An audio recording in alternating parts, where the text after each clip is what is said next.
एक बार गौतम बुद्ध अपने शिष्यों के साथ नदी के किनारे से गुजर रहे थे।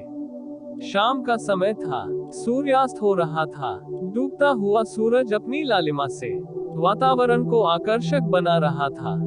गौतम बुद्ध ने देखा कि कुछ बच्चे नदी के किनारे गीली मिट्टी से छोटे छोटे घर बना रहे थे। वह बच्चे इतने खुश थे कि जैसे उन्हें सब कुछ मिल गया हो और अब उन्हें किसी भी चीज की आवश्यकता नहीं थी। बच्चे अपना घर बनाने में इतने तल्लीन थे कि उसमें पूरी तरह से खोए हुए थे। यह देखकर गौतम बुद्ध और उनके शिष्य वहीं खड़े होकर बच्चों का यह खेल देखने लगे। अचानक एक बच्चे का पैर दूसरे बच्चे के बनाए हुए घर से टकरा गया, जिसकी वजह से घर का आकार टेढ़ा हो गया। यह देखकर दूसरा बच्चा चिल्लाने लगा कि यह तुमने क्या कर दिया?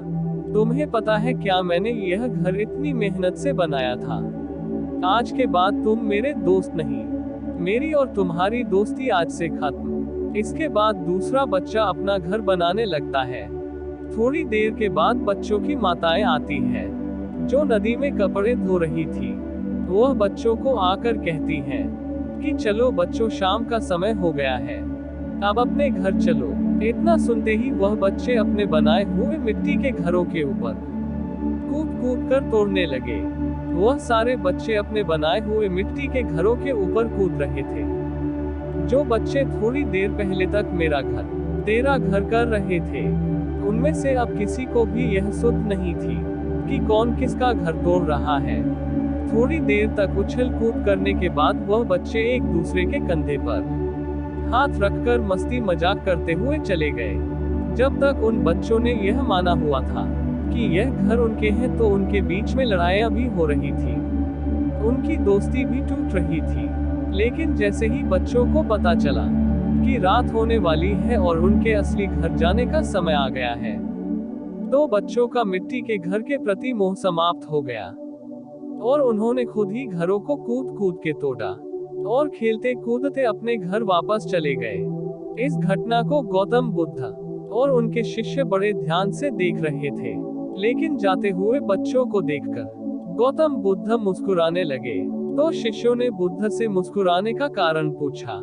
गौतम बुद्ध ने कहा, बिल्कुल ऐसा ही हमारे जीवन के साथ होता है। जिस इंसान को स्पष्ट पता चल गया कि एक दिन मरना ही है, रात होनी है, आज नहीं तो कल अपने असली घर वापस जाना ही पड़ेगा, उस इंसान का इस संसार के प्रति सारा मोह, सारा रस समाप्त हो जाता है।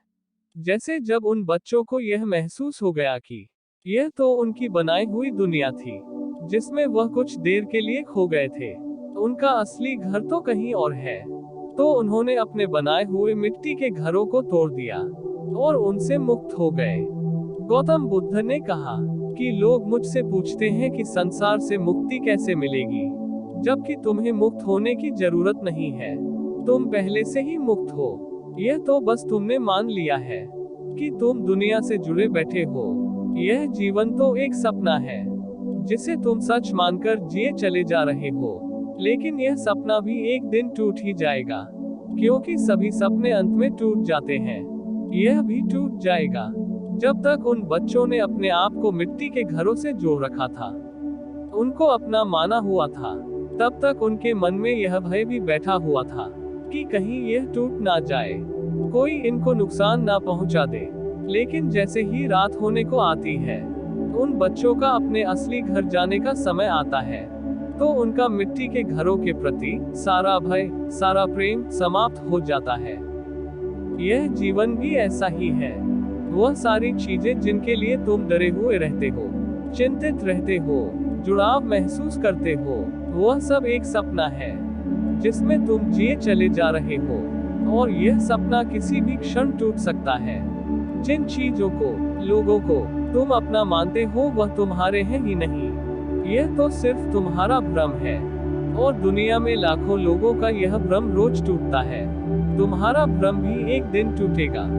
गौतम बुद्ध ने थोड़ा गंभीर होकर कहा, सबसे बड़ी बात यह जीवन एक सपना तो है ही, लेकिन सत्य को जानने का यह एक अवसर भी है। अब यह आपके ऊपर है कि हाथ आए अवसर को चिंता या तनाव में बिताना है, या एक सार्थक खोज में। क्योंकि एक बात तो निश्चित है, हम हर एक पल बीतने के साथ मृत्यु के नजदीक जा रहे हैं और एक ना एक दिन हमें इसका सामना करना ही होगा। अगर आप लोग इस नजरिए के साथ जीवन को देख पाए तो जीवन की कोई भी परेशानी या दुख आपको अशांत या परेशान नहीं कर पाएगा। आपके मन का अशांत होने का केवल एक ही कारण है, सत्य को ना देखना। सत्य क्या है? खुशी और आनंद तो हमारे भीतर है, लेकिन हम उसे बाहर की चीजों और लोगों में खोजते रहते हैं और उदास होते रहते हैं। सत्य क्या है? खुशी उनमें नहीं जो हमें मिलेगा, बल्कि उनमें है जो हमारे पास है। सत्य क्या है कि खुशी कुछ करने या कुछ पाने से नहीं मिलती, बल्कि खुश रहना तो हमारा स्वभाव है। सत्य क्या है कि जीवन बीता जा रहा है और हम कुछ भी नहीं कर रहे, बस इसलिए परेशान है।